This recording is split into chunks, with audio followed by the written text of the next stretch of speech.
can't feed gremlins after midnight, but when can you start feeding them again? As far as I can tell, daybreak seems to be the point where you can start feeding them again, but since there are many subtle variations, let's consult the Big Book of Feeding Mogwai.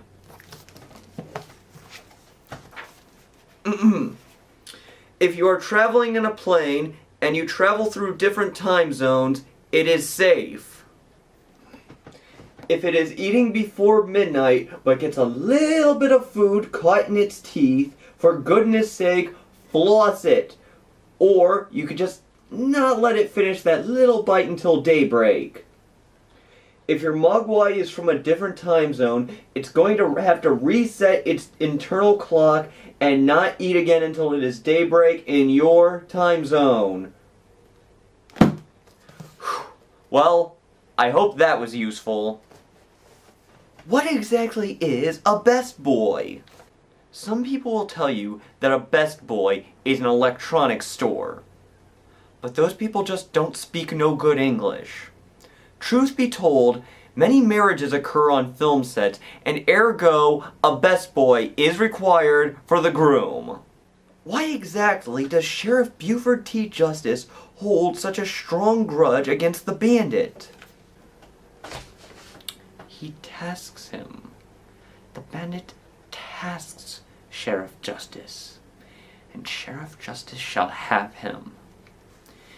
He'll chase him around the moons of Nibia, around the Antares maelstrom, and round perdition's flames before he shall ever give him up.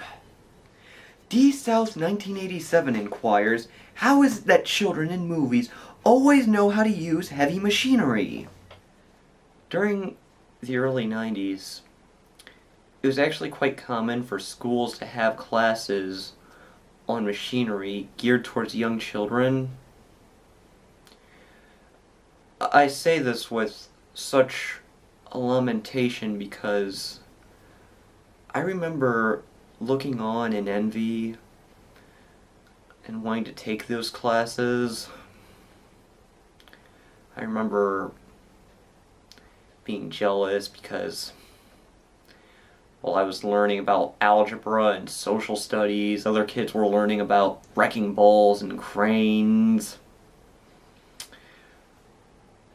But by the time I was considered ready for these classes, they were phased out. I mean, what did they ever expect me to do if I had to rescue Jack Slater? Are Jack Nicholson's two characters from Mars Attacks related, or is he just randomly playing both characters for no reason? Asks Kamex Koopa. I really wish I could give a more in-depth answer to this one, but I could never get too far into that movie. As a hardcore Michael J. Fox fanboy, I just couldn't get past the scene where he gets killed.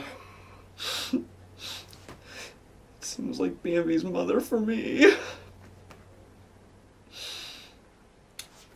Oh well. Very important to remember one thing.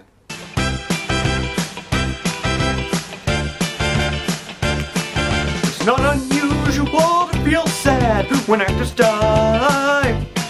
It's not unusual to feel bad when actors die. But when I see the actors I love get killed in these films, it's not unusual to see me cry.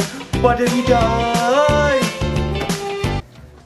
Yoda Ka wants to know, what happened after Mufasa's death that turned Scar from a menacing dictator to a passive loser king? You see, I suspect it's all a matter of motivation. You see, when he was working towards it, it's kind of like, I'm going to be king! That's all, folks! Alright, I'm king now. What do I do? What exactly happened to Johnny Knoxville's character in Men in Black 2?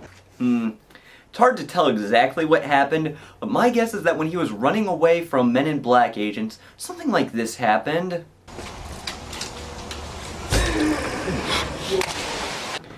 Personally, the one thing I've wondered about that movie is how did they make Patrick Warburton unfunny? In fact, I'm going to ask him directly. Patrick Warburton, how did they make you unfunny in that movie?